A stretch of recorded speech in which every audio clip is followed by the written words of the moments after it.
আসসালামু আলাইকুম, সবাই কেমন আছেন? আল্লাহর অশেষ রহমতে আপনার দোয়াতে আলহামদুলিল্লাহ আমরা ভালো আছি। আশা করি আপনারাও ভালো আছেন, যে যেখানে আছেন সুস্থ আছেন। আর একটা নতুন ব্লগ নিয়ে চলে আসলাম।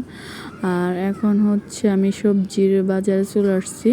তো এখন সবজি বাজার থেকে আমি হচ্ছে সবজি নিব, মানে শসা নেওয়ার জন্য আসছি। কিন্তু এখানে আমাদের ফুলতলি বাজারে যে দাম, হালিশহর মানে চট্টগ্রাম হালিশহর ফুলতলি বাজার।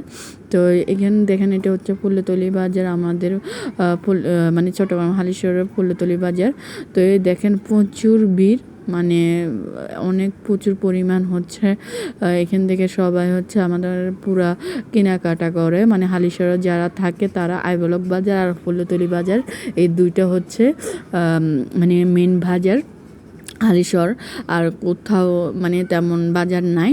তো আরেকটা আছে বিটেক বাজার, ওটা দূর আছে। তো এখান থেকে একটা আংটি লেবু নিতেছে, লেবুর দামও প্রচুর, মানে আমাদের এদিকে হচ্ছে সব কিছু প্রচুর দাম। হ্যাঁ, 80, 90, 120 টাকা, 100 টাকা ছাড়া মানে কোনো কিছু পাওয়া যায় না। তো এখানে হচ্ছে বাজারের পাশে একটা স্কুল আছে, ফানহরি স্কুল।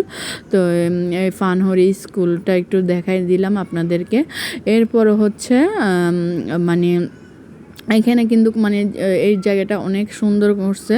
তো শেখ হাসিনা কিন্তু মানে উন্নত করে দিয়েছে আমাদের হালিশহরটা, মানে সুন্দর করে দেখেন। এখানে কিন্তু মোদি বাজার আছে। তো এই ভাইটা আমার সাথে অনেক মার্কেটিং করতেছিল।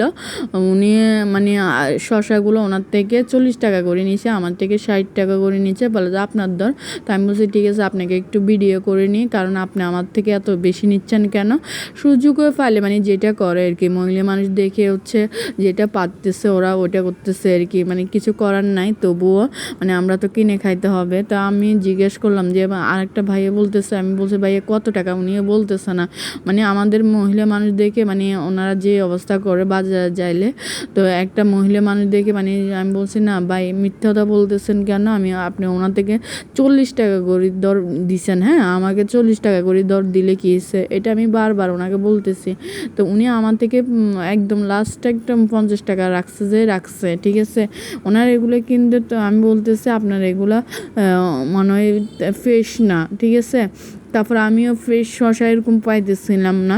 তো ওরা কিন্তু মানে যেগুলো থেকে যেগুলো বিক্রি করে, তাহলে এত মাঙ্গা কেন হবে? আমার কথা হচ্ছে এখন শুধু ডক্টর ইউনূসে মানে সবজির দাম, তারপর হচ্ছে দাম কমালে অনেকটা ভালো হয়, কেননা আমাদের এই সরকারের প্রতি আমাদের অনেক আশা আকাঙ্ক্ষা আছে। হ্যাঁ, আগের সরকারকে কেউ এত পছন্দ করতাম না আর কি। যারা পছন্দ করতো, যারা দল করতো তারা দল করে আর কি। তো আমি কোনো দলের পক্ষে না, কোনো বিরোধী দলও না, মানে কোনো দলের পক্ষে না। আল্লাহ হাফেজ, সবাই ভালো থাকবেন। আমার ভিডিওটা এই পর্যন্ত।